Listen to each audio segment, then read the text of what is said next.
자, 그래서 에너지 효율과 에너지 효율인데, 자, 일단 여러분이 밥을 먹는 이유는 뭐예요? 에너지를 얻고 싶기 때문에. 근데 어쨌든 최종적으로 우리가 쓰는 에너지의 근원은 태양의 무슨 에너지입니다. 태양의 빛 에너지예요. 그래서 태양의 빛 에너지를 생산자님들이 뭘 해줘? 광합성을 해서 무슨 에너지로 바꿔주게? 화학 에너지로 바꿔줘. 자, 그래서 화학 에너지는 유기물에 저장된 에너지고요. 광합성으로 만들어진 최초의 유기물을 뭐라고 하더라? 포도당이라고 해요. 그래서 탄수화물, 단백질, 지방, 그 다음에 핵산 다 유기물이야. 그래서 그러면 여러분이 채소를 먹어도 유기물이 들어오는 거고, 밥을 먹어도 유기물이 들어오는 거고, 고기를 먹어도 유기물이 들어오겠네. 그래서 이렇게 광합성으로 생산자가 만든 유기물은 이제 먹이사슬을 통해서 이동. 상위 영양 단계로 이동하고, 그 다음에 우리 몸도 유기물로 돼 있기 때문에 사체가 배설물이 되면 유기물이 또 누구한테 가? 분해자한테 가. 그래서 우리가 유기물을 이용을 해서 세포호흡을 하는 거예요. 그냥 호흡이라고 쓸게요. 미토콘드리아에서 하죠. 그래서 요거는 생산자, 소비자, 분해자 다 호흡합니다. 잘 썼습니다. 그러면 어쨌든 생명활동 에너지 쓰지만 최종적으로는 우리가 쓸 수 없는 무슨 에너지로 전환? 열 에너지로 전환이 돼서 이제 생태계 밖에 빠져나가 버리기 때문에 에너지는 우리가 사용할 수 없는 열 에너지가 계속 생긴다. 그래서 에너지는 계속해서 어떻게 해야 된다? 흘러야 된다라는 거야. 그래서 에너지는 이제 먹이 관계를 통해서 뭐 한다? 이동을 한다는 거예요. 그래서 여기서 계산 나올 수 있다 없다? 무조건 계산 나옵니다. 여기서 이제 무조건 계산 나와요. 무조건 이제 계산 나오는데, 그래서 태양에서 이제 빛을 줬어. 그래서 태양의 빛 에너지가 지구로 들어와. 그치만 여기서 일부만 누구한테 들어오게? 생산자한테 들어와. 그러면 생산자가 광합성을 해서 유기물을 만들어. 그래서 일부는 자기가 세포호흡해서 열로 발생. 일부는 소비자한테 먹혀. 몇 차 소비자? 1차 소비자한테 먹혀. 그 다음에 일부는 뭐가 되게? 사체나 배설물이 돼. 자, 그러면 이거는 누구한테 넘어가겠어요? 결국은 분해자한테 넘어가겠죠? 여기서 에너지는 생기거나 없어지지 않고 다를 전환만 될 뿐이기 때문에 요거랑 X표 친 거 합이 어때야 돼? 같아야 돼. 자, 그러면 1차 소비자는 먹이를 먹었어. 일부는 세포호흡해서 열로 만들어. 그 다음에 일부는 죽어. 일부는 누구한테 먹혀? 2차 소비자한테 먹혀. 됐어? 자, 그러면 2차, 귀찮으니까 2차를 그냥 뭐로 할게요? 최종 소비자로 할게요. 어쨌든 1차 소비자한테 들어온 거랑 그 다음에 열로 나간 거, 2차 소비자한테 먹힌 거, 사체 배설물로 간 거 합한 건 어때야 돼? 같아야 돼. 그럼 2차가 최종 소비자라고 한다면 세포 호흡해서 유기물이 세포 호흡해서 열로 생겨. 그 다음에 여기서도 죽는 개체가 있겠지. 됐어? 그러면 여기서 세모 친 거랑 네모 친 거 합이 또 어때야 돼? 같아야 돼. 그러면 분해자도 생물이기 때문에 이 친구도 세포호흡을 하겠죠? 그래서 열로 나가는 거지. 그래서 여기서 들어간 총 에너지 양이랑 나간 에너지 양의 합은 어때야 돼? 같아야 돼. 그래서 지금 요렇게 올라갈수록 상위 영양 단계인데 지금 보면 에너지가 상위 영양 단계로 갈수록 많아지겠어요? 적어지겠어요? 적어지는 거 보이죠? 그래서 상위 영양 단계로 갈수록 뭐가 줄어든다? 이동하는 에너지 양이 감소해요. 자, 그러면 선생님 월급을 1억 벌어요. 겁나 많이 써도 괜찮아요. 근데 우리 주아가 슬프게도 월급을 500원을 벌어요. 그러면 어떻게 해야 돼요? 아껴 쓰셔야죠. 그래서 상위 영양 단계로 갈수록 사용할 수 있는 에너지가 적기 때문에 상위 영양 단계로 갈수록 뭐의 효율이 높아진다? 에너지 효율이 높아져야 돼. 됐어? 그래서 에너지 효율은 높아진다. 그래서 이거는 통보에서 여기 나오나? 그래서 여기서 에너지 효율은 어떻게 계산하시면 되냐? 여기서는 이제 얼마 정도 유용하게 사용하는지는 모르기 때문에 현 단계 에너지 양을 전 단계 에너지로 나눠서 곱하기 얼마를 하시면 됨? 100을 하시면 됩니다. 여기서 이제 100을 하시면 돼요. 그러니까 이거는 이따 밑에서 예시를 드릴게요. 됐어? 그래서 에너지라고 하는 거는 첫 번째 생산자가 광합성을 해서 유기물을 만들면 먹이 관계를 통해서 상위 영양 단계나 분해자한테 가지만 어쨌든 열 에너지로 사라지기 전에 계속 어떻게 해야 된다? 흘러야 되고, 그래서 생산자가 가진 에너지가 제일 많을 수밖에 없어. 그러면 생산자나 1차나 2차 소비자가 가진 에너지들을 탑처럼 쌓아 올리다 보면 무슨 형태가 나와야 돼? 피라미드 형태가 나야 되겠지? 그거를 무슨 피라미드라고 하게? 생태 피라미드라고 해. 그래서 생태 피라미드라고 하는 거는 첫 번째 에너지, 그 다음에 두 번째는 개체수, 그냥 개체수, 그 다음에 세 번째는 생체량. 생체량은 다른 말로 생물량이라고도 하는데, 이거는 단위 면적당 질량 혹은 단위 면적당 무게거든요. 이거를 생태 피라미드는 요거를 무슨 영양 단계부터 쌓아오는 것. 하위 영양 단계부터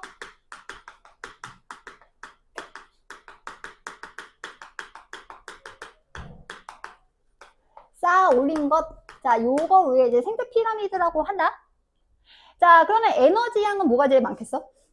생산자가 많고. 그러면 어떤 느낌이 되게? 요런 식으로 말 그대로 피라미드 형태가 되는 거지. 그래서 여기가 누구 거?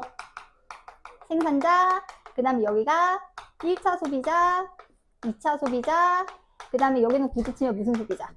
3차 소비자. 개체수도 이해될걸요? 닭이 많아야 돼? 사람이 많아야 돼? 닭이 많아야지. 그 다음에 생체량 같은 경우에는 이런 거예요. 우리 지금 몇 명 있어? 4명 있지? 여기가 잔디밭이라고 치자. 잔디가 몇 폭이 있어? 못 세는 경우 그래서 질량을 세는 거야. 이해하니? 플랑크톤이나 이런 것들은 개체수를 셀 수가 없잖아. 그래서 그 면적이 몇 그램 있냐로 건조 질량으로 세는 거야. 물 빼고. 그래서 어쨌든 쌓아 올리면 이 에너지량, 개체수, 생체량은 올라갈수록 뭐 하는 경향을 보인다? 감소하는 경향을 보여. 근데 거꾸로 역피라미드로 나타나는 것도 있긴 있거든. 얘는 문제에서 거의 본 적은 없지만 역피라미드꼴로 나타나는 거는 이제 한 예를 들면 2가지 정도. 첫 번째는 개체 크기. 사람이 커, 닭이 커. 사람, 그렇지. 선생님 사람이랑 소가 더 큰데요. 대신에 많이 먹잖아요. 소 한 마리에서 소장이 25m가 나온대요. 그럼 보통 곱창 이렇게 하면 한 1m 안 되게 나오니까 한 25명 먹을 수 있겠네. 소 한 마리가 대박인 거지. 그 다음에 개체 크기랑 그 다음에 무호의 효율. 에너지 효율은 거꾸로 나타나는 경향이 있어. 근데 이게 피라미드 형태가 아니면 이 생태계가 유지가 잘 안 되겠지. 왜냐하면 이 생태계로 유입되는 에너지가 어떻다는 뜻이니까. 적다는 뜻이니까. 그래서 그 동일 페이지에서 스텝 3 잠깐만 보세요.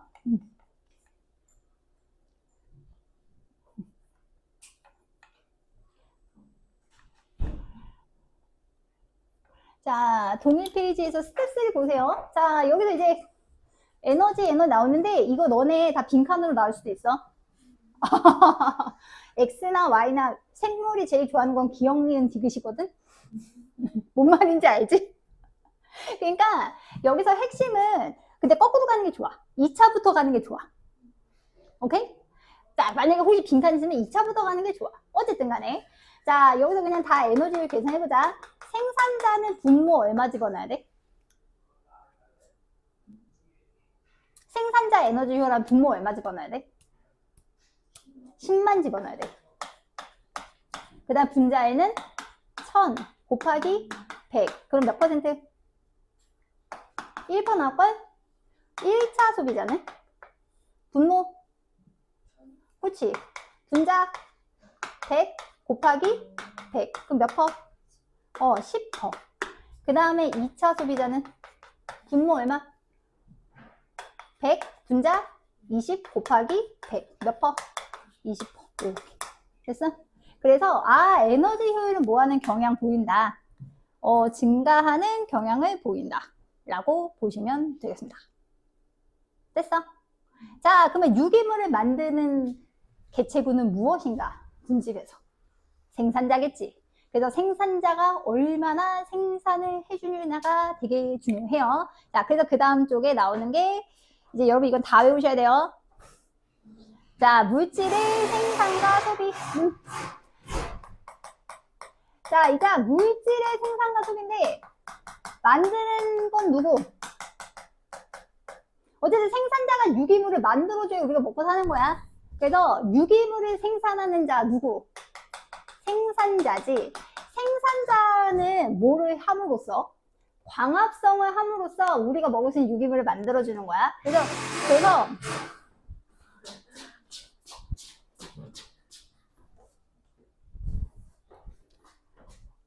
아유 즐거워.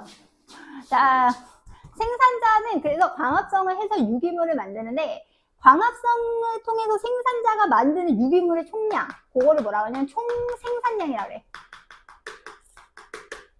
자, 그래서 총생산량이란 생산자가 광합성을 해서 만든 뭐의 총량이라? 유기물의 총량이에요.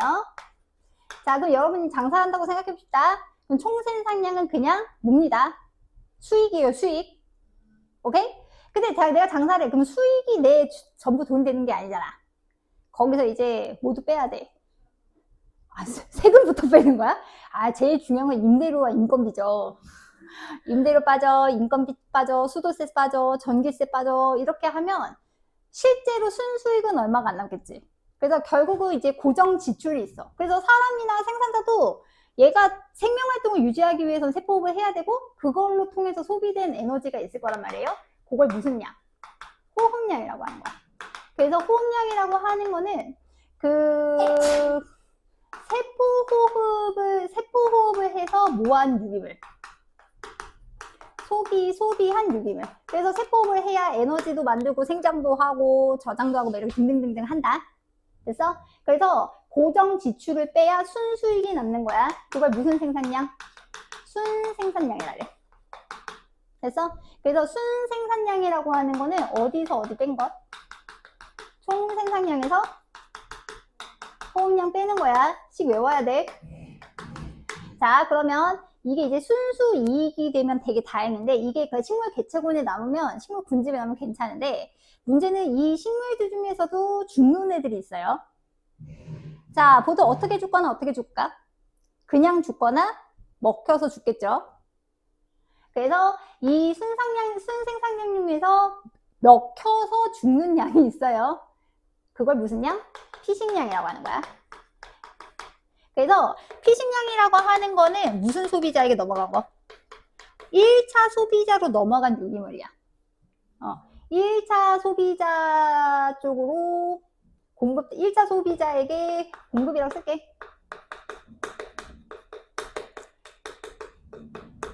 그러니까 1차 소비자의 피와 땀과 살이 되는 거지.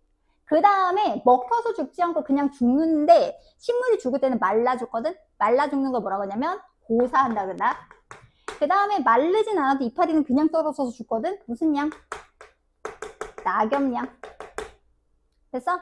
그래서 이거는 그냥 말 그대로 죽어서 이거는 그럼 누구에게 갈게? 이거는 결국은 분해자가 분해해줘야 되거든요. 그러면 이거는 누구에게 이동하는 유기물이게? 분해자 쪽으로 이동하는 유기물이 고사 낙엽량이야. 그럼 이 나머지 것만 이 식물 군집의 뭘 크기를 키울 수 있어. 무슨 양이라고 한다? 생장량이라고 하는 거예요. 자, 그러면 정리하면 자, 순생산량은 뭐 더하기 뭐 더하기 뭐? 피식량, 고사 낙엽량, 생장량. 씩 외워야 돼. 자, 그래서 다시 정리하면 총생산량이라고 하면 자, 어디서 뭐와 뭐의 합이다? 총생산량의 일부는 내가 에너지로 쓰고 일부는 나한테 순수 뭐 할 수 있어? 저장할 수 있는 양이야. 순생산량 됐니? 근데 다 저장되면 다행인데 여기서 먹혀서 다른 1차 소비자 넘어가는 유기물이 무슨 양? 피식량. 그 다음에 그냥 죽어서 분해자한테, 그러니까 얘는 1차 소비자, 분해자한테 넘어가는 유기물의 양, 고사, 낙엽량. 그 나머지는 이 식물 개체군이 쟁여놓을 수 있는 양이지. 쟁여놓으면 살찔 거 하자. 커지거나 개체가 많아지겠죠? 무슨 양? 생장량이 되는 거지. 됐어? 요거 되게 중요해. 뼈표. 이거 고3 애들은 가끔 물어봐. 총 생산량 뭐야? 순 생산량 뭐야? 왜냐면 주기적으로 물어보지 않으면 까먹습니다. 자, 그러면 그럼 1차 소비자는 얼마만큼의 유기물만 가질 수 있는 거야? 이만큼만 넘어가는 거죠? 그러니까 이만큼, 에너지가 이만큼 넘어간다고 보시면 돼요. 어차피 유기물이 많다는 건 에너지가 많다는 거니까. 그래서 이 피식량이라고 하는 건 1차 소비자의 무슨 양이랑 동일하다? 섭식량이랑 동일해. 섭식은 뭐 하는 거지? 먹는 거예요. 자, 그래서 이제 밑에 내려오시면 초식동물 나와 있는데, 초식동물은 나쁜 표현이야. 몇 차 소비자로 고쳐주자. 1차 소비자로 고쳐주자. 왜냐면 여러분이 초식동물이라고 생각하는 대부분은 초식을 하지 않아요. 보통 거의 다 잡식도 해요. 다람쥐가 곡식만 먹나요? 벌레도 먹어요. 사람은? 에이, 그럼요. 자, 그래서 몇 차 소비자? 1차 소비자, 사람처럼 이제 생각해도 돼. 자, 그래서 1차 소비자는 먹어야 돼. 그래서 생산자를 먹어야 되지. 그래서 1차 소비자의 섭식량은 생산자의 무슨 양이다? 생산자의 피식량. 그래서 결국은 에너지가 1분만 넘어다 이렇게 생각해도 돼. 자, 그럼 여러분 먹고 나서 다 흡수해? 일단 똥으로 싸지. 흡수 안 한 거. 그래서 섭식량 다 먹어도 내가 흡수하지 못하고 내 배출하는 양이 있어. 그래서 무슨 양? 배출량이야. 똥은 배출이고 오줌은 배설이다. 그래서 배출량이라고 하는 거는 뭐로 나가는 양이라고 보시면 돼요. 대변으로 나가는 거예요. 뭐 하지 않는 거? 흡수 안 되는 거 배출량. 그 나머지는 내가 흡수할 수 있거든? 그걸 무슨 양이라고 하게? 동화량이라고 하는 거야. 동화. 합성한다. 내 몸의 일부가 된다. 그런 얘기라고 생각하면 되지. 그래서 이게 1차 소비자가 저장할 수 있는 유기물 양인데, 문제는 1차 소비자도 죽지 않을까? 그치? 자, 죽겠지? 얘도 어떻게 죽거나 어떻게 죽겠어? 먹혀 죽거나 늙거나 병 걸려서 죽겠지. 먹혀 죽으면 무슨 양? 피식량. 그 다음에 내가 병 걸려서 죽거나 늙어 죽으면 무슨 양? 자연사량. 그럼 얘는 구체적으로 안 써도 되겠죠? 그래서 피식은 몇 차 소비자에게? 2차 소비자에게. 그 다음에 자연사는 누구에게? 분해자에게 넘어가는 거예요. 사체 배송이 되는 거니까. 그러면 1차 소비자의 피식량은 2차 소비자의 뭐와 똑같다? 섭식량이랑 똑같습니다. 자, 그 다음에 요거 가지고 우리도 에너지 써야지. 무슨 양 들어가야 돼? 호흡량.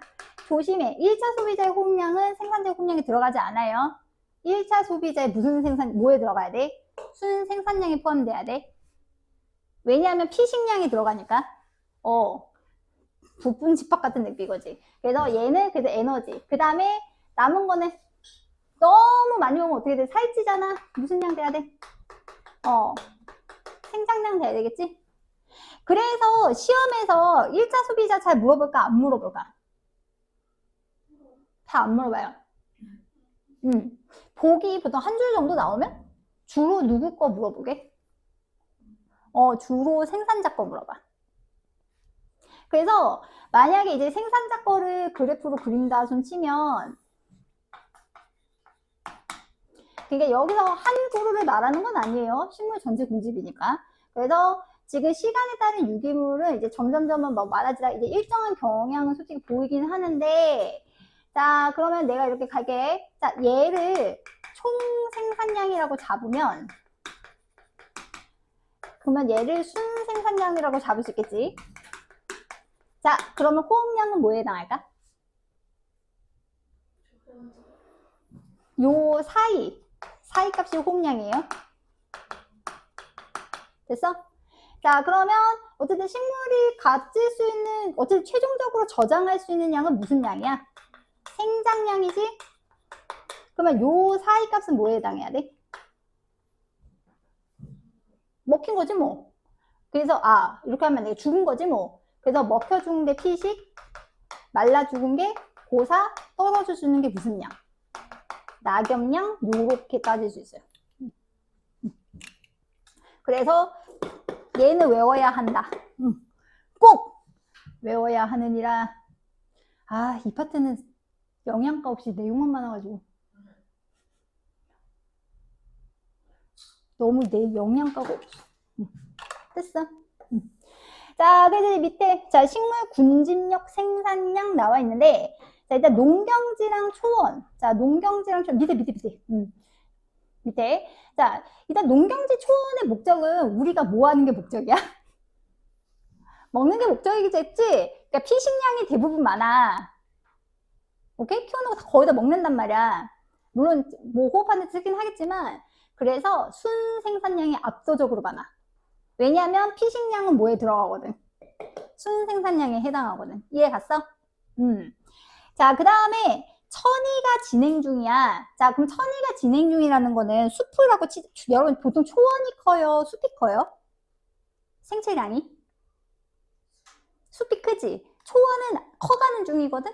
커가는 중이니까 뭐가 많겠어? 생장량이 많겠지? 그래서 그래서 순생산량이 많아. 대신에 아직은 그 질량은 많진 않거든요. 그래서 뭐는 작다. 생체량이 적다라고 나와 있죠? 자, 그러면 극상은 무슨 상태지? 안정된 상태라고 하는 거는 커지지도 않고 작아지지도 않은 확률이 높은 거지. 그래서 극상인 집단은 순생산량이 그렇게 많지 않아. 그러니까 얘는 거의다가 그 군집을 유지하기 위한 에너지로 쓰겠죠. 그래서 거기 총 생산량이랑 그래서 뭐랑 비슷하다?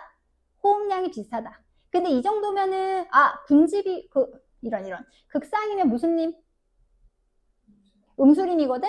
음수림 같은 경우에는 이미 숲이 인상황이고 풀도 있고 다 있으니까 당연히 생체량은 천이가 진행 중인 것보다 어떨까? 크겠죠. 그래서 그런 식으로 생각해 주시면 돼요.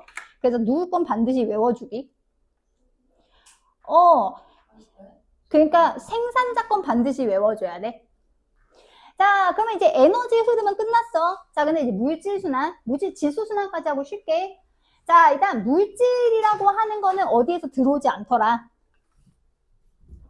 그러니까 여기에 지구 이렇게 있으면 태양이 이렇게 있으면 자, 뭐는 들어오지? 에너지는 들어오나 뭐는 들어오지 않습니다. 물질은 들어오지 않아요. 그래서 물질은 결국은 그 지구 시스템, 지구과학스럽긴 하지만 직권, 기권, 생물권을 계속 어떻게 해야 돼? 돌고 돌아야 돼. 그래서 지구 전체의 물질의 양은 항상 어떠다? 총량은 일정하다. 그래서 우리가 물질은 흐른다고 안 하고 뭐 한다고 하게? 순환한다 그래. 그래서 여기서도 무슨 관계가 되게 중요할까? 먹이 관계가 되게 중요하겠죠. 그래서 어쨌든 지구 전체의 물질 총량이 일정하다. 그래서 제일 첫 번째 누구 먼저? 탄소 순환인데 탄소 엄청 중요하지. 탄소가 있는 생명체를 이루는 물질을 세 글자로? 유기물. 유기물은 생명체를 구성하는 탄소 화합물이야. 그래서 이제 탄소는 엄청 중요한데, 그래서 일단 가볼까? 자, 일단 기권 먼저. 자, 기권에는 탄소가 어떻게 있니? CO2예요, CO2. 이산화탄소. 메탄도 있지만 대부분 CO2. 자, 그 다음에 수권은 뭐가 있어요? 화학인데. 탄산수소이온. 이 압도적으로 많고, 그 다음에 자, 얘는 무슨 이온? 탄산이온. 그래서 수권에서는 이온의 형태로 물에 녹아 있습니다. 자, 그 다음에 직권이 제일 많아요. 직권에는 두 개. 자, 탄산염이라고 그래가지고 화학식으로 CaCO3, 한국으로 탄산칼슘, 돌의 형태로 얘기하면 석회암이나 귀찮으니까 석회암, 대리암도 있어요. 그 다음에 뭐가 있을까?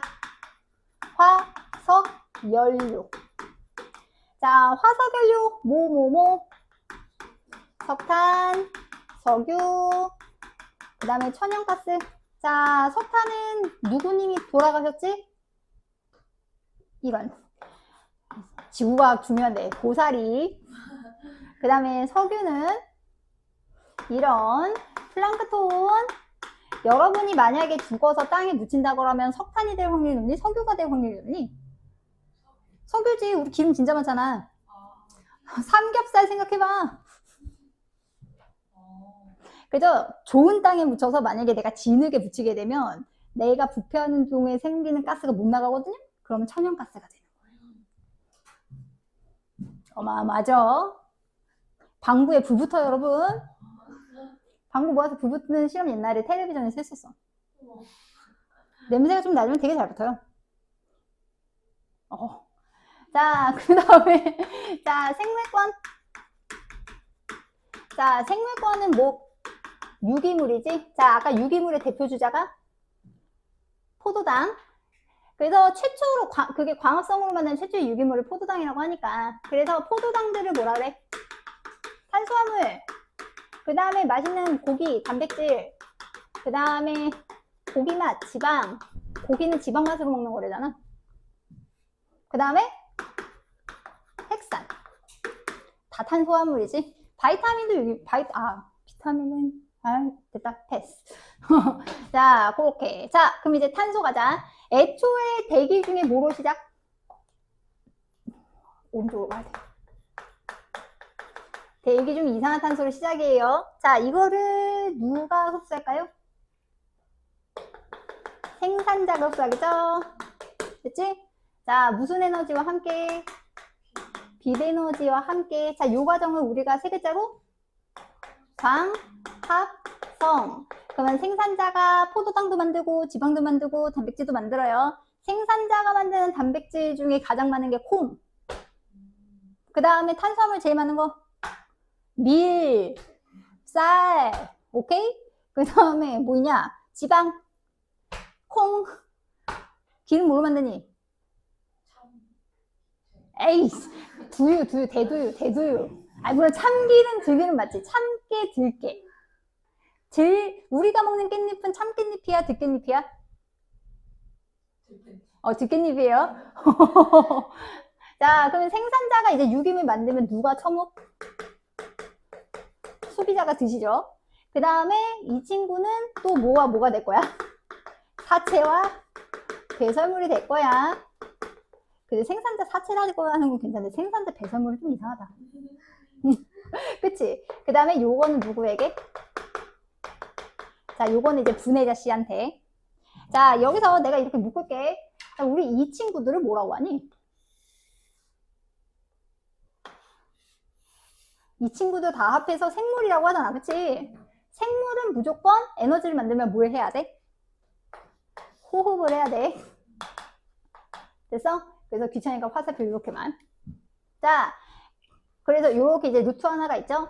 그 다음에 사체 배설물이 땅 속에서 열과 압력을 받아서 생기면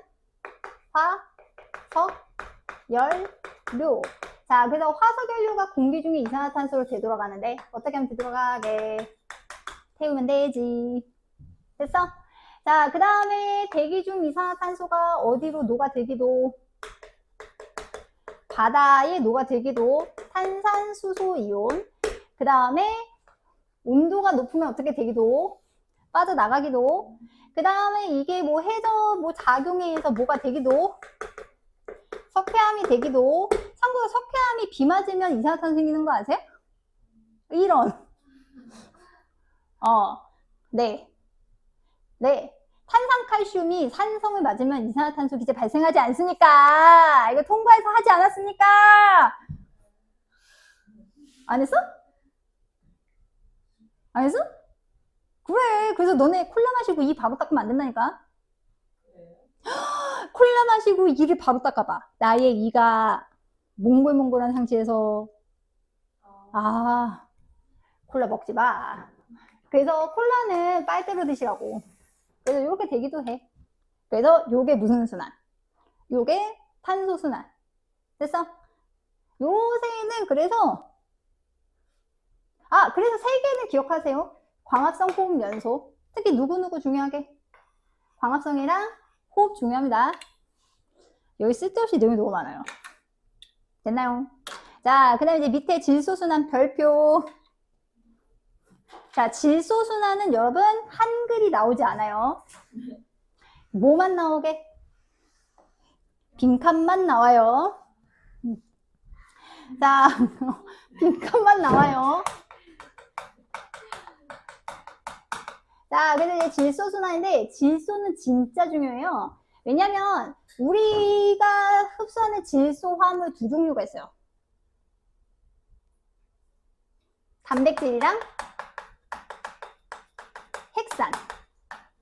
단백질 구성원소가 CHON. 핵산 구성원소가 CHONP.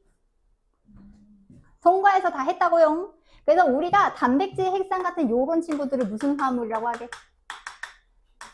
질소 화합물. 근데 문제는 질소가 좀 문제가 있어요. 보통 우리 질소는 공기 중에 N2 상태로 있는데 어디 화학 엄마 열심히 해보자. N과 N 사이에는 공결합. 몇 중 결합? 3중 결합. 원자끼리 결합이 잘 깨지지 않아서 흡수하기가 힘들어요. 그래서 질소를 흡수를 하려면 하늘에서 흡수하는 게 불가능해요. 세균의 도움을 받아야 돼요. 그래서 질소가 뭔가 이온이 돼줘야, 질소를 포함한 이온이 돼줘야 생산자들이 뿌리로 흡수하거든. 그래서 그 과정을 차근차근 할 거야. 자, 그래서 맨 처음 과정이 질소 고정작용인데, 자, 질소 고정작용은 공기 중에 있는 질소를 질산이온이나 암모늄 이온으로 바꿔주는 거예요. 잠시만. 아이, 이건 써줘야지. 아이, 모르진 않겠지? 아니야. 모를 수 있어. 에이, 설마 이번에 산용기가 시험 뽑는데 모르지 않겠지? 질산, 화학식. 틀렸어! HNO3지. 탄산, 화학식. 에이, H2CO3지, 사람들아. CO3 투명에서는 탄산 이온이야. 달라. 너네 철 먹니? 철 이온 먹니? 철 이온 먹, 철 어떻게 먹어? 오케이? 못 먹어. 마그네슘 먹니? 마그네슘 이온 먹니? 마그네슘 이온 먹었지. 칼슘이 부족하니까 칼슘 금속 먹어야겠다. 안 돼. 칼슘 금속이에요. 네. 자, 그래서 요렇게 되는데, 지금 이렇게 쓰면 안 되는데. 자, 그래서 요게 이제 질소 고정작용이에요. 그래서 지금 어쨌든 얘가 NO3 마이너스 또 되는 거는 누가 해주느냐? 체크. 공중방전에서 일어나요. 한마디 말해서 번개. 영어로 lightning이 아니지. 맞나? 썬더가 천둥이지? 자, 그 다음에 N2가 뭐가 되는 거? NH4 플러스 무슨 이온? 암모늄 이온. 자, 되는데 요거는 누가 하느냐면 아니야, 아직은 질소 고정 세균이 하는데 질소 고정 세균 외워야 돼. 체크해. 뿌리혹 박테리아 외워야 된다. 특히 그래서 뿌리혹 박테리아랑 콩과 식물의 공생, 상리 공생 외워야 돼. 그래서 그 다음에 이거는 잘 안 나오긴 하는데 아조토박터도 있어요. 아조토박터. 아조토박터. 됐어? 그래서 뿌리혹 박테리아는 꼭 외워야 돼. 자, 그래서 순서대로 가면 이렇게 질산 이온이 물에 녹아 있으면 뿌리를 통해 들어올 수 있어요. 그러면 이제 식물이 이걸 흡수해서 질소화합물을 합성하는데 합성, 동화작용, 이화작용. 그래서 질소 동화예요. 그래서 질산이온이랑 암모늄 이온이 식물의 뭐를 통해서 뿌리를 통해서 생산자가 이제 핵산이나 단백질 등의 뭐를 만들어주게? 질소화합물을 만드는데 이걸 무슨 과정이라고 한다? 질소 동화. 그래서 뿌리라고 함은 누구를 말하는 거겠지? 생산자겠지? 자, 그 다음에 그럼 이 질소 화합물은 또 뭐를 통해 이동하겠어? 먹이 사슬을 통해서 또 상해영양 등을 이동하겠죠? 그리고 또 먹고 죽으면 뭐랑 뭐가 생겨? 사체랑 배설물이 생기겠지? 그래서 분해자는 그 사체나 배설물 속에 질소 화물을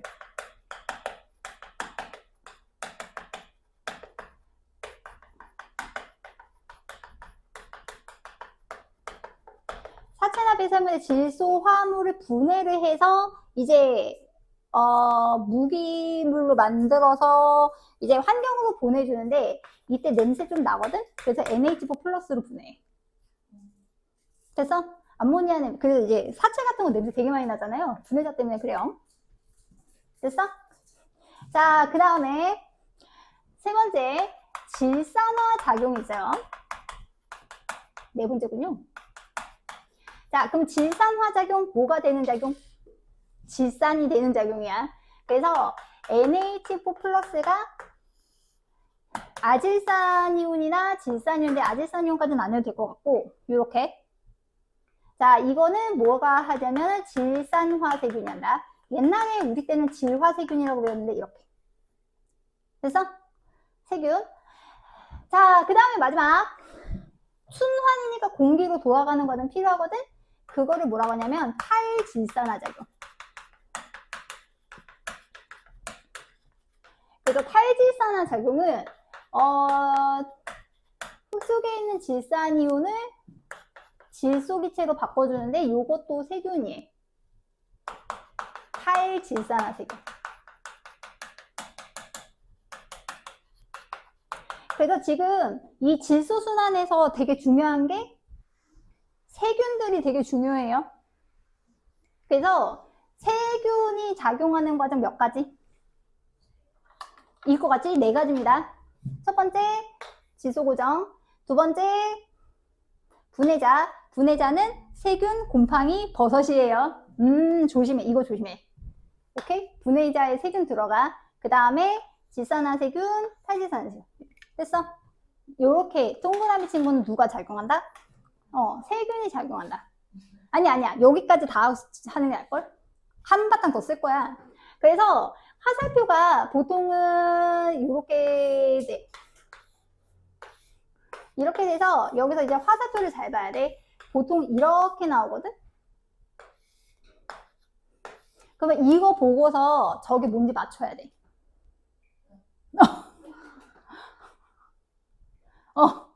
맞춰야 돼. 아직 못 맞추니까. 그래서 지금 보면 화살표가 두 개 뻗어나가면 얘가 무조건 질소야. 질소가 암모늄 이온이나 질산이온 된다 그랬잖아요. 이해가셨어요? 그래서 우리가 이 과정을 뭐라고 한다? 질소고정이라고 하는 거예요. 근데 이쪽의 질소고정은 누가? 세균이, 뿌리옥박테리아, 질소고정 세균이. 그 다음에 이쪽의 고정은 누가? 번개가 해줍니다.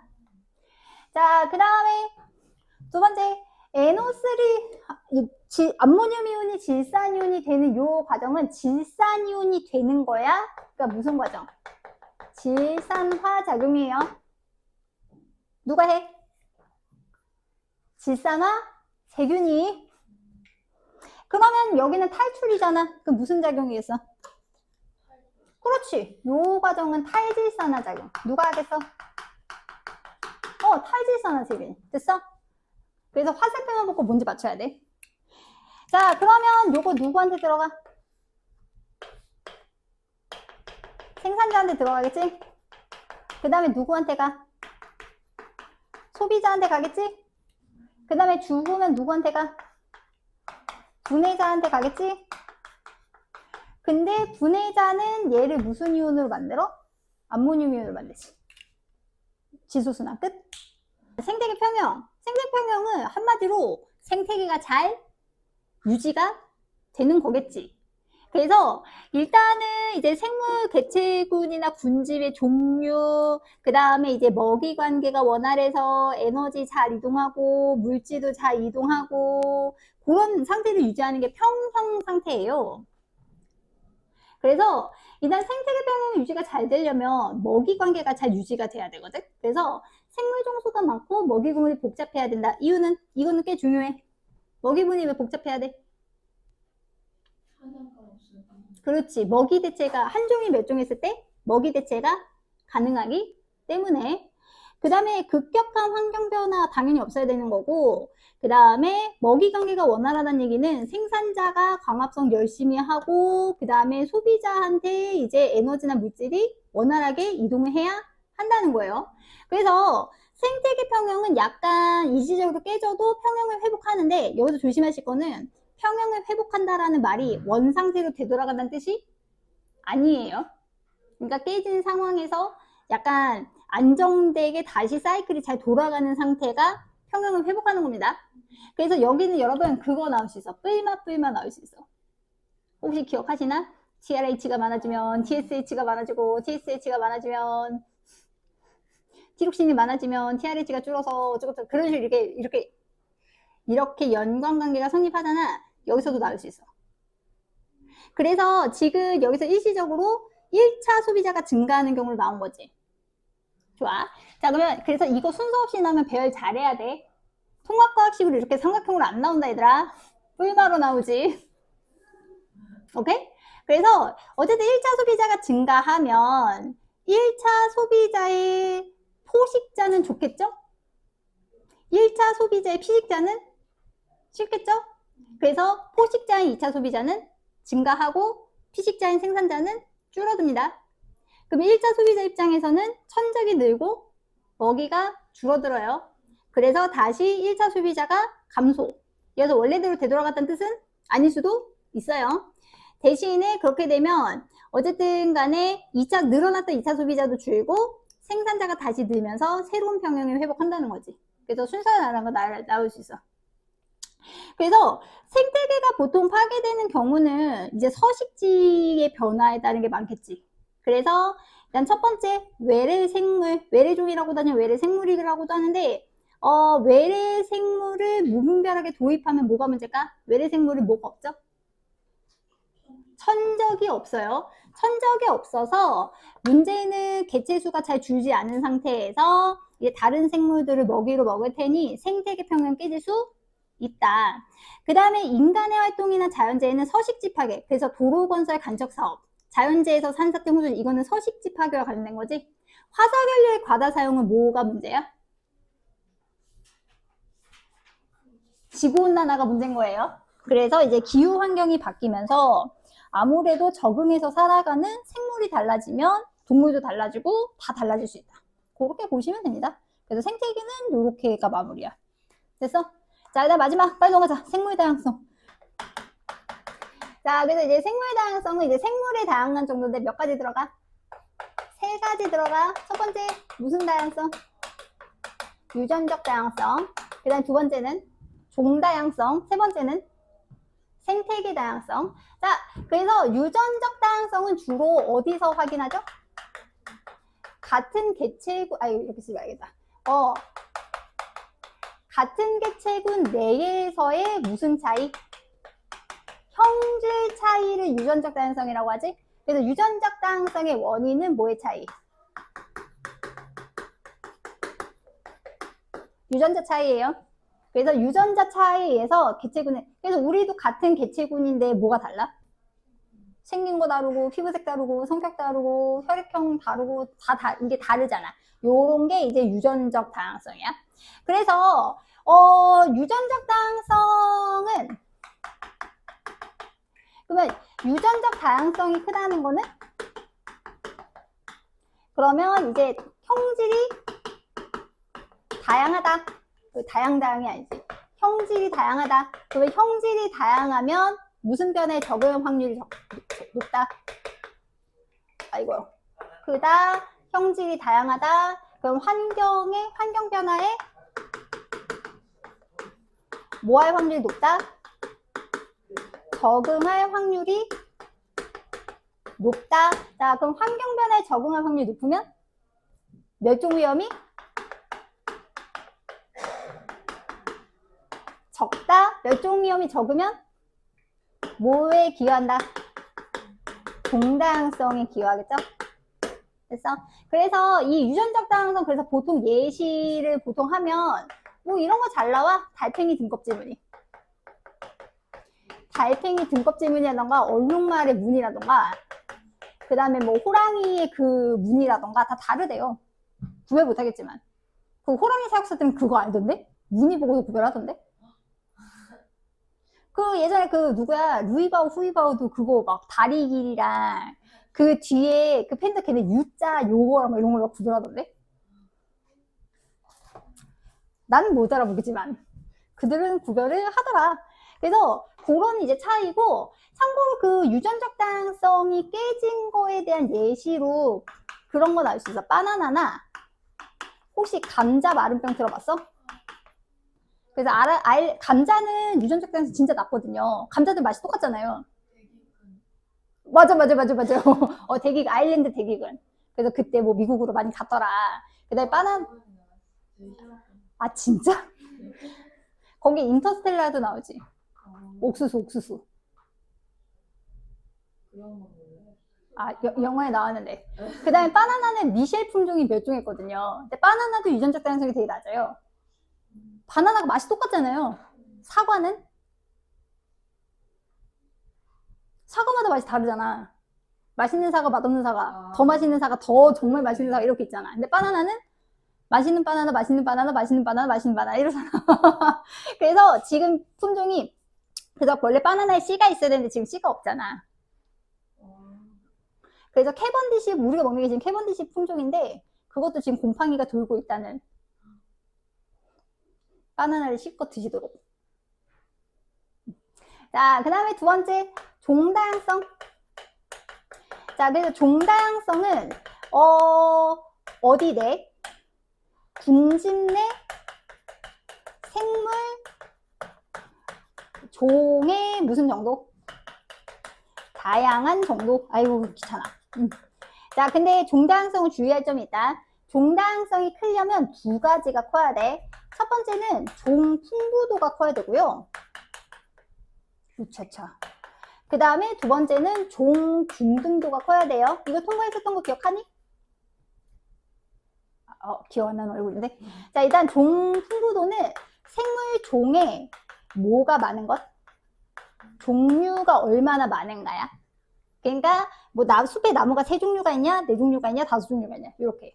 그 다음에 종 균등도는 그 개체수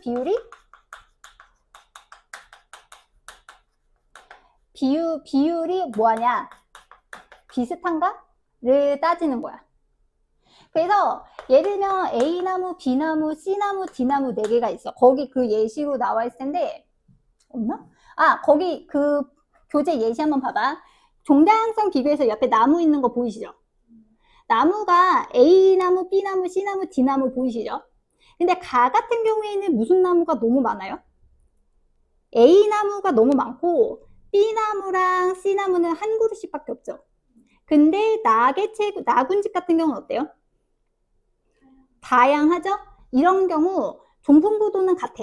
근데 균등도가 나가 높기 때문에 종다양성이 나가 더 크다.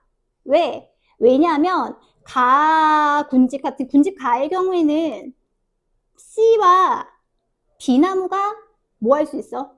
멸종할 수 있잖아. 그러면 종류가 갑자기 어떻게 돼버리게? 훅 줄어들어요.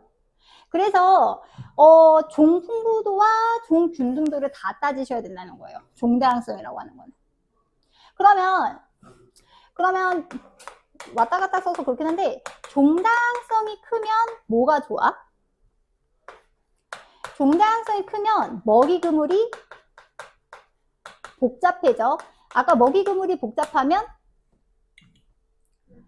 멸종했을 때 먹이 대체가 가능하니까 뭐의 유지에 유리해요? 생태계 평형 유지가 잘 되겠지? 그래서 종다양성이 커야 생태계가 잘 유지가 된다. 그렇게 해석하실 수 있습니다. 자, 그 다음에 생태계 다양성. 자, 세 번째는 생태계 다양성인데 생태계는 지난 시험 범위였으나 생태계라고 하는 거는 생물 주변에 뭐가? 환경이 영향을 주고받는다. 그러면 환경이 다양하다, 생물이 다양하다, 뭐가 다양하다? 생태계가 다양하다. 한마디로 뭐의 개념까지 넓힌 것? 서식지 개념까지 넓힌 거지?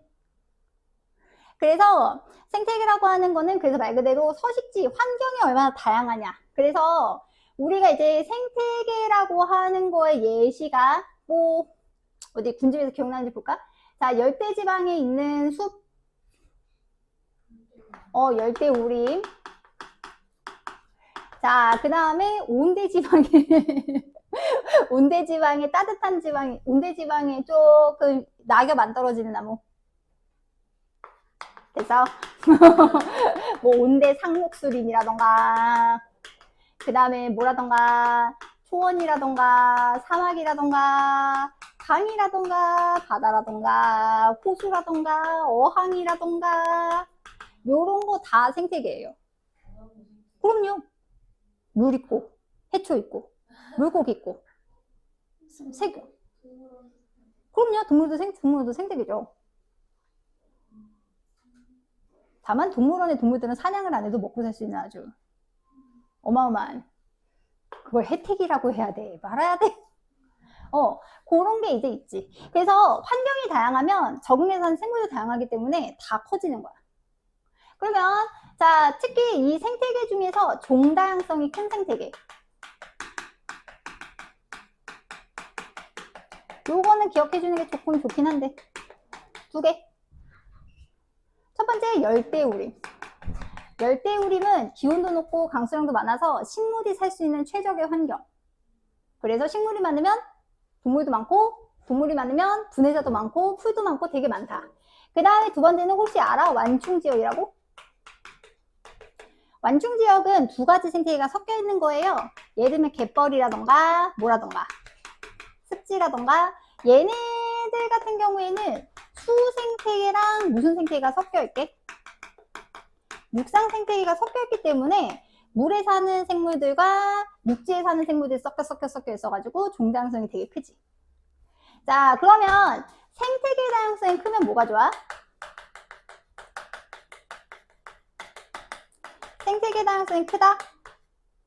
이 말인즉슨 뭐가 다양하다? 환경이 다양하다. 다양한 환경이라고 쓸 거예요. 이렇게 되면 무슨 다양성과 유전적 다양성이랑 종다양성이 다 커질 수 있는 기반이 되기 때문에 세 가지는 또 이렇게 엮이는 관계다. 됐지? 자, 넘겨서 빨리 끝내고 싶어가지고. 자, 그 다음에 이제 생물 다양성과 생태계 평형. 이건 아까도 얘기했던 거. 생물 다양성이 크다. 특히 종다양성, 그래서 생물 다양성이 크다. 생태계가 다양하다. 종도 다양하다. 개체군도 다양하다. 개체군 내 성질 차이도 다양하다. 변이가 다양하다. 그래서 생태계형이 잘 취급해지지 않는다. 왜냐하면 멸종 위험이 어떻게 되기 때문에? 줄어들기 때문이죠. 그래서 가에서 토끼가 멸종하면 다 멸종하지만 나에서는 토끼가 멸종해도 피해를 안 입는 건 아니에요. 여우랑 매가 개체군이 줄긴 줄겠지만 어쨌든 새로운 평형을 찾아 나가겠죠. 하지만 두 집 단다 식물이 죽으면 식물이 너무 없는 거 아닙니까? 저거 가지고 어떻게 먹고 살라고. 그래. 난 요새 올빼미가 귀엽던데. 되게 하찮지 않아? 걔네 고개 180도 돌아가는 게 너무 웃겨. 그러니까 올빼미가 눈이 정면에만 이렇게 있어가지고 시야가 좁아서 뒤를 보려면 진짜 고개를 이렇게 돌려요.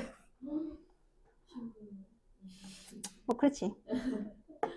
자, 그러면 생물을 왜 보호해야 하는가? 라는 원론적인 얘기라면 생물은 생물 자체로 뭐하기 때문에 생물 자체로 존귀하기 때문이죠. 두 번째는 생물 자원을 얻을 수 있기 때문이에요. 그래서 우리가 생물로부터 얻을 수 있는 모든 자원을 뭐라고 한다? 생물 자원. 자, 그래서 의식주 직접적인 건데, 자, 목화로 뭐 만드니? 이런 면. 누에로 뭐 만드지? 견. 좋아요. 야, 되게 오래하면 된다. 견을 영어로? 실크요, 실크. 한자로? 비단. 이 사람들. 그 양에서는? 모섬유. 양털. 뭐 틀린 말은 아니다. 양이 그렇게 성격이 나쁘대잖아. 염소가. 엄청 나쁘거든요. 아, 근데 양도 만만치 않대. 양은 순하지 않대. 고집 되게 세대잖아. 너네 무슨 띠야? 진짜. 잠깐만. 제자리를. 아, 계자리야? 그러면은 생일이 7월인가? 7월, 8월인가? 네, 7월. 근데 쌍둥이 자리 계절 때문에 알지. 쌍둥이가 그 전이거든. 아, 진짜요? 아, 6월. 5월, 6월. 며칠이야? 6월. 이런. 언제세요? 15일.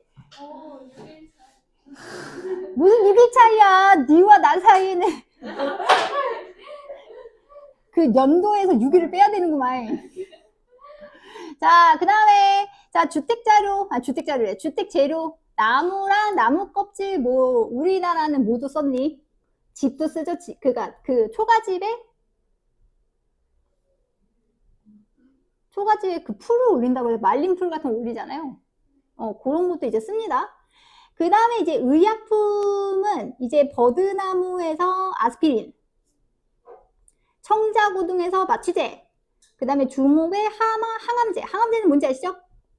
네. 그 다음에 푸른 곰팡이는 페니실린 쓰자. 항생제. 항생제는 뭘 죽이는 약? 굿잡. 자, 그 다음에 이제 유전자 자원도 이제 얻을 수 있는데, 그러니까, 예를 들면 어떤 식물에게서 질병 저항성 유전자를 얻었어. 그럼 그거를 다른 식물의 유전자에 포함을 시키는 거예요. 그럼 병충해 강해져요. 예를 들면 뭐 그런 것도 있어요. 예를 들면 생장 호르몬 같은 것도 얻을 수 있지. 예를 들면 생장 호르몬 유전자를 어떻게 하면 돼? 집어넣으면 되잖아. 그 다음 뭐 인슐린 같은 것도 얻기도 하지. 인슐린 유전자를 어떻게 해? 넣기도 하지. 물론 가끔 유전자를 변형시키기도 하지만. 그 다음에 사회적 심리적 가치를 제공한다. 그래서 휴양림, 공원. 그래서 우리나라 참 공원은 잘 해놓긴 했지. 성적끼리 짱이지. 이제 슬슬 시험때가 가까우면 단풍의 계절이 다가오죠. 자, 그래서 끝인가? 거의 다 왔어. 다 와. 자, 그래서 이제 생물 다양성의 감소원이, 자, 다 와. 빨리 끝내. 지겨워. 자, 그래서 생물 다양성의 감소원인은 통과해서 열심히 보셨죠? 이거 여기 문제 안 낼 수도 있을 것 같은데. 자, 그래서 생물 다양성의 감소원인으로 가장 큰 게 뭐게? 서식지 파괴야. 와, 단편화. 서식지 파괴랑 단편화는 살짝 다르긴 해. 얘가 제일 크고 나머지는 비등비등 할걸? 그 다음에 뭐 외래생물, 그 다음에 불법 포획이랑 남획, 그 다음에 마지막 이제 뭐까지? 환경오염까지. 얘는 뭐 쓸 것까지는 없지만, 자, 일단 서식지 파괴는 너무 당연하지. 자연재해나 아니면 인간이 이제 뭐 간접사업 한다던가 숲을 없앤다던가 농경지를 한다던가 하면서 서식지 파괴하는 게 가장 크고요. 그 다음에 서식지 단편화는 조금 조심해야 돼. 서식지 단편화는 요런 서식지가 있는데 내가 여기에 뭘 만들고 싶어? 도로를 만들고 싶어. 그래서 서식지가 분할되는 걸 단편화라고 해요. 자, 이러면 뭐가 위험할까? 첫 번째는 요 사이로 이동이 안 돼. 그래서 이렇게 이동이 안 되면서 이걸 유발하기도 해. 가끔 도로에 많이 보여. 그렇지, 로드킬. 그 진짜 이렇게 누워있잖아. 치워가지고 사람이 제일 문제라니까. 그 다음에 두 번째는 실제 면적은 엄청나게 줄어든 느낌이 아니잖아요. 근데 지금 가장자리만 볼게요. 이렇게 가장자리만 이렇게 생각해보면 실질적으로 가장자리 자체 면적은 좀 어떤 느낌이야?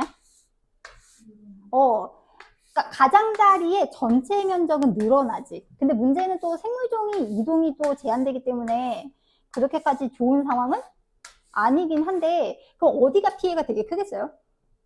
그렇지. 이 중앙부. 여기 이제 중앙부에 서식하는 생물종의 피해가 어마어마하게 큽니다.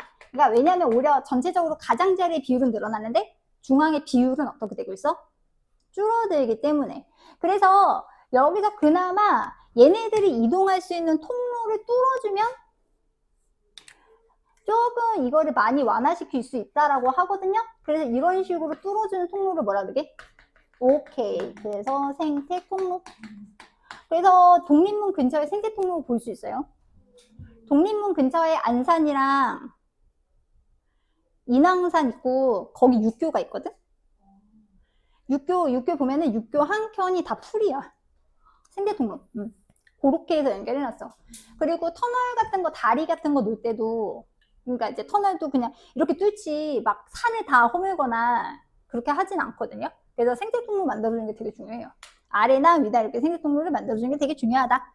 자, 그 다음에 이제 외래 생물인데, 자, 외래 생물과 반대되는 개념을 뭐라고 하게? 아, 근데 틀린 건 아닙니다. 토종 맞지요? 토종 맞지요? 토종 맞지요?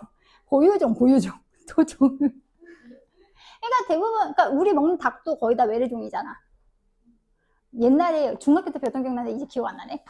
외래종이 진짜 많은 종은 확실히 개지, 개. 그치. 이거 말고, 도그. 그러니까 고양이 쪽보다 더 심하잖아. 고양이는 그래도 코숏이 많다고. 코리안 숏헤어. 근데 진돗개는 삽살, 풍산. 저희 집 강아지가 바둑이에요. 시골의 자부종인가요? 아, 그냥 잡종인지 아니면 시골 잡종인지 잡종이긴 한데. 나 그 시골의 자부종 했을 때 되게 뭐지 저건? 나 러시아 종인 줄 알았어. 처음에 한국어로 시골의 자부종이라고. 시골의 자부. 그래서 특히 많지. 제일 우리나라 사람들 무슨 게 제일 좋아하나? 리트리버 좋아하나? 리트리버도 많은 거. 아, 근데 포메이는 성격도. 말티즈. 아, 난 작은 푸들 그렇게 똑똑할걸? 근데 나중에 시간 되면 웰시코기 잡종을 꼭 한번 찾아보도록 해. 웰시코기가 유전자가 너무 강해. 다리 엄청 짧아. 그래서 그 웰시코기랑 허스키 믹스견이 있는데 얼굴 엄청 근엄한데 다리가 짧아. 와, 웰시코기 세대. 웰시코기 그 숏다리 유전자가 엄청 세더라고. 한번 찾아봐. 진짜 웃겨. 얼굴 근엄한데 와, 다리 다 짧아. 아니, 진도랑 합성해봐. 그래서 이제 고유종. 그래서 외래 생물 같은 경우에는 이게 환경영향평가 제대로 안 하고 들여온 거지. 그래서 천적이 없는 경우가 위험해요. 잘 스며들면 좋아. 잘 스며들면 생물다양성 기여를 하는데 뭐가 없는 경우, 천적이 없는 경우 생태계를 교란시키지. 그래서 뉴트리아는 설치류. 내가 제일 싫어하는 설치류. 황소개구리는 그래도 요새는 언급이 좀 줄었다. 뭐 가시박, 그 다음에 이제 큰잎베스. 황소개구리는 많이 잡아가지고. 그래서 우리나라에서 외래 생물이 이렇게 창궐하면 둘 중에 하나에 도움된다고 하면 없어져. 아, 하나. 아니, 두 개라고 해야 되나? 건강에 좋다거나 정력에 좋다 그러면은 없어지지. 그래서 가물치 되게 유명하잖아, 가물치. 가물치가 영어로 스네이크 헤드인데 물고기거든? 그러니까 이제 민물고기인데 걔 건강에 좋아서 우리는 구워 먹는단 말이야. 그래서 그 되게 유명한 얘기 있는데, 미국 아주머니가 와가지고 한국에 가서 몸이 안 좋아가지고 구워 먹는다고 이제 미국 갈 때 가물치를 싸갔는데 괜찮아져가지고 걔를 방생한 거야. 그래서 미국은 가물치 보면 다 사살하잖아. 피해 끼치고 있는 애들 꽤 많아. 불의옥잠도 그렇고. 그러니까 우리나라는 사람도 살기 힘들지만 생물도 살기 힘들거든요. 내가 봤을 때 우리나라에 그 한 이제 여름, 늦여름에 온 외국인들은 지금 날씨 보면 기절할걸? 우리는 항상 사시사철에 대비하는 옷을 갖고 있잖아. 그 캐대언에서도 되게 고증 잘 됐다고 하는 게 계절이 한 계절은 누구는 패딩 입고 있고 누구는 반팔 입고 있고 누구는 가디건 입고 있고 하는데 불육잠이 그래서 우리나라에서 1년생인데 다른 나라에서는 4년생이래. 그래서 이게 개체수가 조절이 안 돼가지고 해를 끼치고. 다른 데는 4년생이에요. 그러니까 우리나라는 사계절이 정말 뚜렷하잖아. 다른 나라는 그렇게까지 뚜렷하진 않은가 봐. 그러니까 뭐 영국 같은 경우도 뭐 같은 위도라고 해도 겨울에 그렇게 춥지 않고 여름에 그렇게 덥지 않다면. 브라이트는 오래 사는 거예요? 응? 오래 사는 거예요? 오래 살면 걔가 번식력이 좋아가지고 산소 다 막아버릴걸? 비 다 막아버려서 엄청난 암 좋은. 근데 걔가 좋은 그 친구가 근데 수지를 또 정화해주는 또 멋진 아이라. 그래, 그래서 우리나라에서도 걔 예전에 핑크뮬리가 생태계 해악 끼친다 그래가지고 어느샌가 핑크뮬리가 사라지고 있다. 그 인스타 감성 넘치는 식물이 있어요. 그 인스타 감성 넘치는 식물이 있어. 그러니까 하나하나 이렇게 보면 그렇게 이쁘진 않은데 색깔이 핑크핑크해. 그래서 이제 핑크뮬리 속에서 막 이렇게 여러 가지 포즈를 취하면서 기억나요. 그래서 그것도 좀 그렇다고 그러고 라고 하긴 하더라고. 그래서 외래생물 위험하죠. 그 다음에 불법 포획 및 남획은 달라.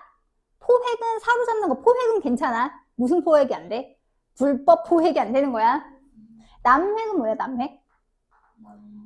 많이 잡는 거예요. 그러니까 이제 불법 포획 같은 게 문제가 된 게 고래지, 고래. 고래 포획 금지인데 일본에선 잡잖아요. 맛있으니까. 참다랑어. 참다랑어도 안 돼요? 참치. 참치 되게 개체수가 많잖아요. 안 많아. 그래요? 걔도 거의 최상위 포식자라. 그리고 참치도 한 종류가 아니야. 고래도 그렇고. 상어 같은 경우는 막 진짜 인간이 제일 쓸모없어. 그거 뭐지? 상어 지느러미 얻을 때 아시죠? 상어 잡아서 지느러미만 자른 다음에 던져버리잖아. 그럼 어떻게 살아요? 죽는 거지.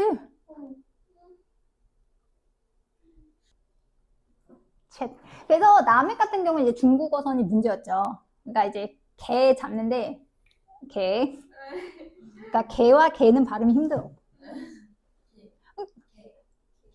근데 그러니까 그 입모양으로 개는 하겠지만 막상 들으면 왜 자꾸 개개거려. 그래서 얘는 목까지 잡지 마셔. 그 유체들은 잡지 말라고요. 그러니까 어린 개체들은 남겨놔라. 그 다음에 환경오염은 아시겠지만 대기오염, 토양오염, 해양 있는데 일단 대기오염이 뭘 유발할 수 있냐면 써놔. 산성비 유발할 수 있다. 산성비 맞으면 식물은 말라 죽어요. 아까 말라 죽는다는 두 글자로? 그렇지.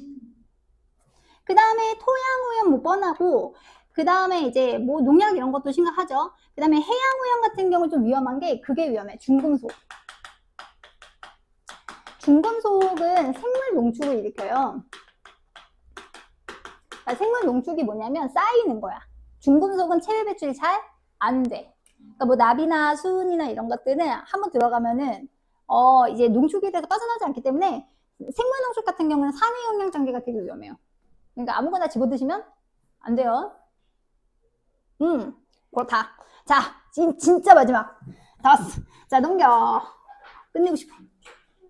그러니까 이게 별게 아니래도 생각보다 내용이 많아. 자, 그래서 생물 다양성 보존 대책, 서식지 보존 당연하죠? 생태 평론을 기억해놔. 뭐를 막는 효과? 단편화. 서식지 단편화를 조금 완화시켜요. 뭐 완전할 수는 없지만. 그 다음에 이제 외래종 도입 전에 검증을 하긴 해야 하나? 쉽진 않다. 외래종 진짜 많지.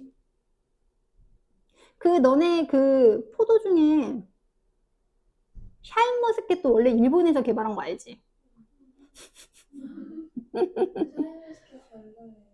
왜? 저는 거봉 이런 게 진짜 난 샤인머스켓 턴에서 좋아하는데. 먹을 때마다 혀가 좀 쓰려요. 근데 그럴 수 있지.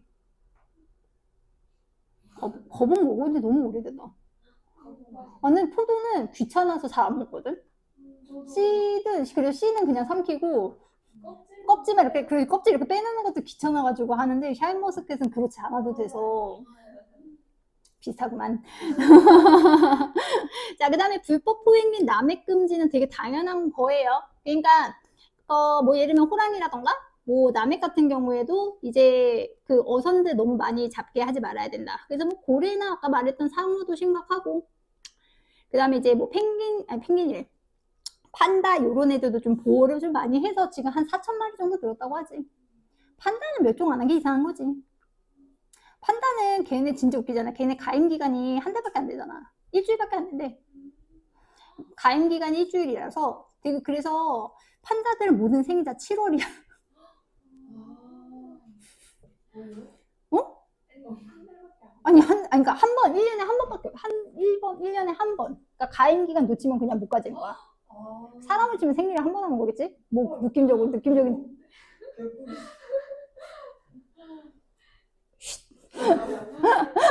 자, 그래서 생물 다양성 보존을 위한 노력은 뭐 개인적 차원은 그냥 넘어갈게요. 사회적 차원으로는 이제 비정부 간 국제기구, 뭐 그린피스 같은 거 아시죠? 그런 거 이제 생각하시면 되고, 그 다음에 환경보호 홍보활동, 우리나라에서도 이런 민간 환경단체들이 꽤 있어요. 국가적 차원, 그래서 국가적 차원에는 이제 국립공원을 지정해서 사람의 출입을 막는다던가, 그 다음에 이제 천연물 기념을 지정해서, 그래서 여러분 그 절대 숲 가셔서 채집 피우시면 안 돼요. 불법이에요. 그 다음에 안식년을 두기도 해. 그러니까 들어가지 말라고. 그러니까 순천만 습지 같은 데 되게 좋거든. 근데 안식년이 있어. 그래서 어떤 계절 맞고. 그 다음에 이제 환경 영향 평가 같은 경우에는 예를 들면은 이제 토목 사업 같은 거 했었을 때 아니면 뭐 아까 그 외래 생물 같은 거 도입했을 때 환경에 어떻게 영향을 주느냐 그거를 이제 연구하는 게 환경 영향 평가거든요. 그 다음에 이제 국제적 차원은 좀 슬프긴 하죠. 그 생물 다양성 협약은 말 그대로 그 생물 다양성을 이제 지키도록 노력하자라고 하는 거고, 람사르 협약은 유명해요. 이건 습지 보호하는 거예요, 습지. 그 다음에 뭐 이동성 야생생물 보호 협약 이런 것도 있어요. 등등등등이 있다.